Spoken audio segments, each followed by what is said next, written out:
শুভ সকাল বন্ধুরা। আজ হলো 19 জুলাই, 2 শ্রাবণ, রবিবার। আজকের সকালের বিশেষ বিশেষ খবর হলো পিএম অজয় প্রকল্পের অধীনে হাইলাকান্দিতে কোটির বেশি অর্থ বন্টন, দুহালিয়ায় 200 ফুট খাদে অটো, নিহত কিশোর, সংকটজনক 2।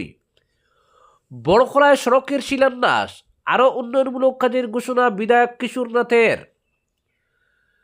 বশিষ্ঠ উড়ালপুলের নিচে সুরম ওয়াংচুকের প্রতিকৃতি আঁকায় গ্রেপ্তার 2 যুবক। বিজেপিতে যোগদানের পর প্রথমবার শিলচরে সুস্মিতা দেব, বিজেপি কার্যালয়ে সংবর্ধনা। শ্রীভূমিতে কংগ্রেসের মিছিল আটকালো পুলিশ, গ্রেফতারের পর জামিনে মুক্ত তাপস সন্দীপ।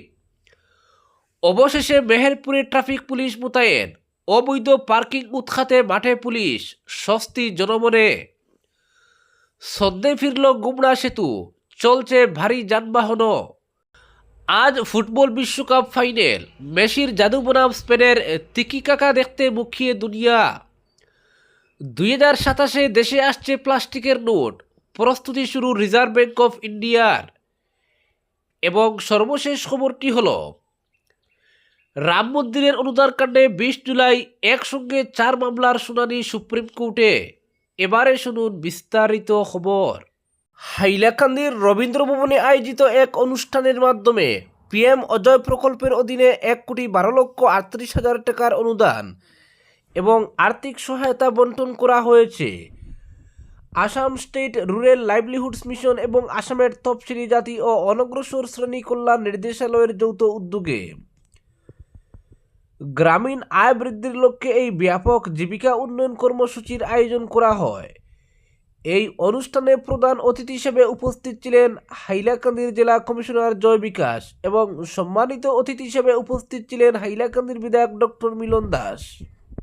বন্টন করা আর্থিক প্যাকেজের মধ্যে 185টি তফসিলি জাতিভুক্ত স্বনির্ভর গোষ্ঠীকে 92.05 লক্ষ টাকা এবং 43 জন তফসিলি জাতিভুক্ত স্বনির্ভর গোষ্ঠীর একক সদস্যকে 20.33 লক্ষ টাকা প্রদান করা হয়েছে।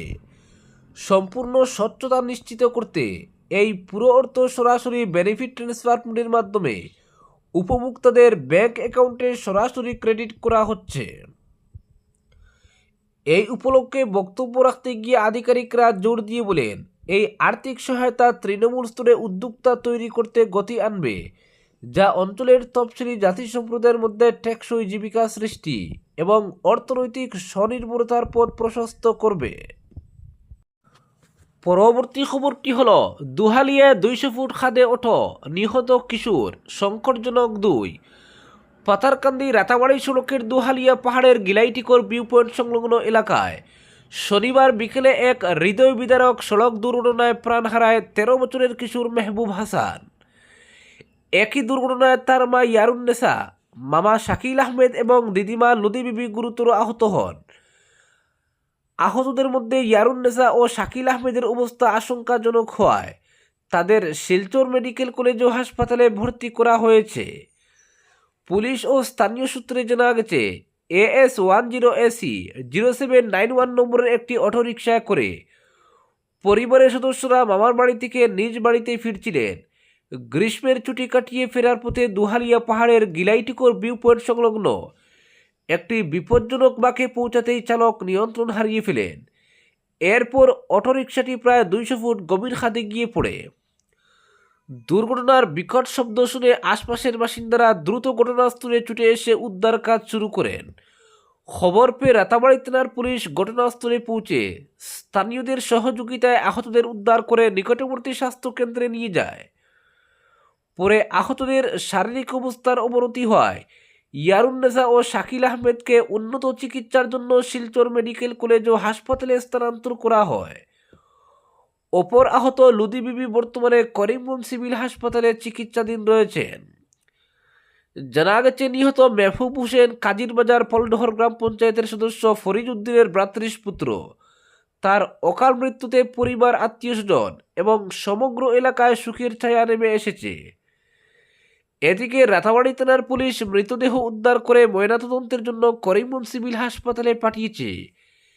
কী কারণে অটোরিকশাটি নিয়ন্ত্রণ হারিয়ে খাদে পড়ে যায় তা খতিয়ে দেখতে পুলিশ তদন্ত শুরু করেছে। দুর্ঘটনার প্রকৃত কারণ জানতে চালক সহ সংশ্লিষ্ট সব দিক খতিয়ে দেখা হচ্ছে বলে পুলিশ সূত্রে জানানো হয়েছে। পরবর্তী খবরটি হলো, বড়খলা বিধানসভা এলাকার যোগাযোগ ব্যবস্থার উন্নয়নে আরও একটি গুরুত্বপূর্ণ পদক্ষেপ নেওয়া হয়েছে। শনিবার জারৈলতলা বাজার থেকে দুর্গাপুর পর্যন্ত 2.78 কিলোমিটার দীর্ঘ নতুন সড়ক নির্মাণ প্রকল্পের ভিত্তিপ্রস্তর স্থাপন করেন বড়খলার বিধায়ক কিশোর নাথ। প্রায় 3,45,45,000 টাকা ব্যয়ে পূর্ত বিভাগের তত্ত্বাবধানে এই সড়ক নির্মাণ কাজ বাস্তবায়িত হবে। শিলান্যাস অনুষ্ঠানে পূর্ত বিভাগের SDO Jacob Rahman, junior engineer Nirmalendu Barman, স্থানীয় জনপ্রতিনিধি, বিজেপির কর্মকর্তা কর্মী এবং এলাকার বিশিষ্ট ব্যক্তিরা উপস্থিত ছিলেন।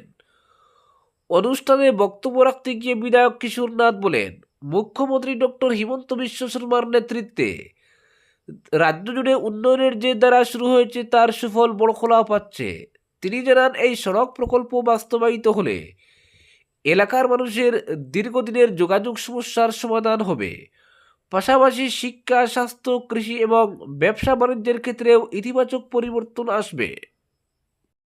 পরবর্তী খবরটি হল, লাদাখের সমাজকর্মী, প্রকৌশলী ও শিক্ষাবিদ সুরম ওয়াংচুকের প্রতিকৃতি বশিষ্ঠ উড়ালপুলের নিচে আঁকার অভিযোগে 2 যুবককে গ্রেপ্তার করেছে দিশপুর পুলিশ।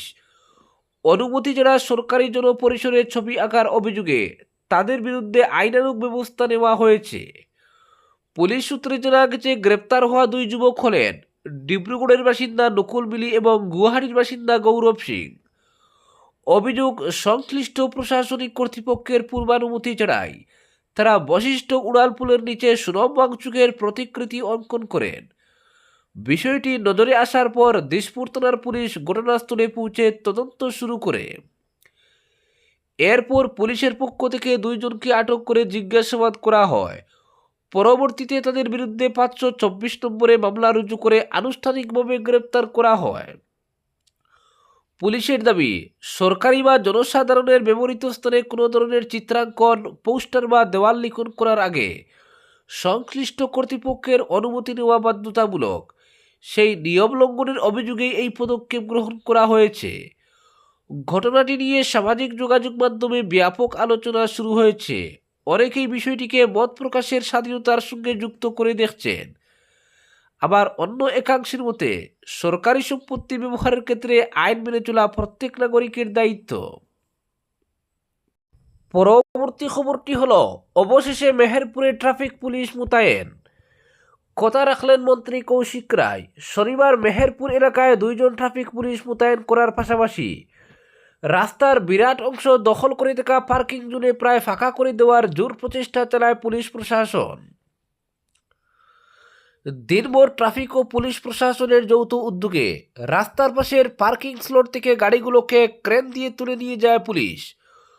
প্রশাসনের এই প্রয়াসে স্বস্তির শ্বাস ফেলেন স্থানীয়রা। পাশাপাশি নির্ধারিত দিনে কাজ শুরু করার প্রতিশ্রুতি রক্ষা করায় মন্ত্রীর প্রতি কৃতজ্ঞতা প্রকাশ করেছেন স্থানীয়রা। এদিন দুপুর থেকেই শিবালিক পার্ক সংলগ্ন এলাকার যান চলাচল অনেকটাই স্বাভাবিক হয়ে ওঠে। ট্রাফিক পুলিশের উপস্থিতি আর এর সঙ্গে সমান্তরালভাবে অবৈধ পার্কিং জোন ফাঁকা করার অভিযানও চালানো হয়। দিনভর এ প্রয়াসে বিস্তীর্ণ এলাকা দখলমুক্ত হয়। উল্লেখ্য, গত 13 জুলাই মেহেরপুরে শহরের 16টি সংগঠনের যৌথ মঞ্চ ইউনাইটেড সিটিজেন্স ও স্থানীয় বাসিন্দাদের আন্দোলনের দাবিগুলোর মধ্যে ছিল সড়ক সংস্কার, অবৈধ পার্কিং মুক্ত করা, ট্রাফিক পুলিশ মোতায়েন ইত্যাদি। গণসমাবেশের সিদ্ধান্ত অনুযায়ী শনিবার থেকে পথ অবরোধের ডাক দেওয়া হয়েছিল। মন্ত্রীর আশ্বাসে সেই অবরোধ কর্মসূচি স্থগিত রাখার সিদ্ধান্ত নিয়েছিলেন এলাকাবাসী। আর আশ্বাস অনুযায়ী শনিবার থেকেই কাজ শুরু হওয়ায় সন্তুষ্টি ব্যক্ত করেছেন তারা। পরবর্তী খবরটি হলো, টানা 20 দিন বন্ধ থাকার পর অবশেষে সন্ধে ফিরল গুমরা সেতু। শুক্রবার মাঝরাত থেকে শুরু হয়েছে ভারী যানবাহনের পারাপার। এতে আটকা পড়া লরি চালক, হ্যান্ডিম্যানরা স্বস্তির নিঃশ্বাস ফেলছেন। এদিন রাত 12টার পর সেতু দিতে ভারী যান চলাচলের অনুমতি দিয়ে প্রশাসন। গুমরা পুলিশের নজরদারিতে প্রথমে খালি ট্রাকগুলোকে সেতু পেরিয়ে যেতে দেওয়া হয়। এরপর যথারীতি পণ্য বোঝাই লরিগুলোকেও সেতু পেরিয়ে গন্তব্যে যাওয়ার অনুমতি দেওয়া হয়। পরবর্তী খবরটি হল ভারতের মুদ্রা ব্যবস্থায় বড় পরিবর্তনের পথে রিজার্ভ ব্যাংক। কাগজের নোটের পরিবর্তে দাপে দাপে পলিমার বা বিশেষ ধরনের প্লাস্টিকের নোট চালুর পরিকল্পনা নেওয়া হয়েছে। সব কিছু পরিকল্পনা অনুযায়ী এগোলে 2027 সাল থেকেই পরীক্ষামূলকভাবে এই নতুন নোট বাজারে ছাড়া হতে পারে। সংবাদ সংস্থা সূত্রে জানা গিয়েছে, প্রথম পর্যায়ে পাইলট প্রকল্প হিসেবে 10 টাকা ও 20 টাকার পলিমার নোট চালুর প্রস্তুতি নিচ্ছে আরবিআই। ছোট মূল্যমানের নোটের ব্যবহারের সবচেয়ে বেশি হওয়ায় সেগুলিকেই পরীক্ষামূলকভাবে বাজারে আনার সিদ্ধান্ত নেওয়া হয়েছে। সেই লক্ষ্যেই নোট তৈরির মূল উপাদান এপসিফাইড পলিমার সাবস্ট্রেট শিট সংগ্রহের জন্য আন্তর্জাতিক দরপত্র আহ্বান করা হয়েছে। রিজার্ভ ব্যাংকের নোট মুদ্রণ শাখা জানিয়েছে, আগ্রহপত্র জমা দেওয়ার শেষ তারিখ আগামী 18 আগস্ট। এই প্রকল্প সফল হলে ধাপে ধাপে দেশে নতুন ধরনের প্লাস্টিকের নোট চালুর পথ প্রশস্ত হবে। বর্তমানে কাগজের নোটের তুলনায় পলিমার নোট তৈরির খরচ অনেক বেশি।